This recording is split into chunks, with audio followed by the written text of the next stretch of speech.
Wilde passe son temps à bouger, en particulier vers Paris, où il est en octobre 1891 et où il va avoir la consécration de sa mondanité intellectuelle, puisqu'il va être reçu au mardi de Stéphane Mallarmé, dont vous voyez la photographie ici. Alors, être reçu au mardi de Stéphane Mallarmé, c'était une sorte de consécration sociale et intellectuelle. Et là, je crois qu'il y a un événement très important, c'est que Stéphane Mallarmé, c'est l'auteur d'Hérodiade, qu'on ne sait pas très bien si Wilde n'a pas découvert les 3 contes de Flaubert, en particulier le dernier Hérodias, par la médiation de Mallarmé. Mais en tout cas, c'est en 1891, après son séjour parisien et après les mardis de Mallarmé, qu'il se lance dans l'écriture en français de Salomé, qui reprend exactement le récit du fameux banquet donné par Hérode, où Salomé, la fille de la femme d'Hérode, mais qui était aussi sa belle-sœur, va danser devant lui et Hérode va commencer à baver et va lui dire cette phrase évidemment très dangereuse, « Tout ce que tu me demandes, je te le donnerai »,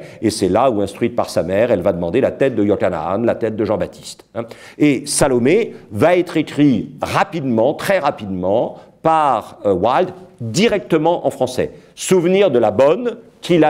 française qu'il avait quand il était enfant, et qu'il lui a donné une maîtrise de la langue étonnante. Alors, ce qu'il y a de fabuleux dans Salomé, c'est aujourd'hui plus tant le texte, parce qu'on est un peu revenu de ce texte-là, mais c'est le fait que le texte de Salomé va trouver, comme cela arrive parfois, un illustrateur génial. Et cet illustrateur génial, c'est ce grand artiste esthète décadent britannique, très peu connu en France, qui s'appelle Aubrey Beardsley. Beardsley, c'est celui qui va produire ces illustrations époustouflantes pour la Salomé de Wilde.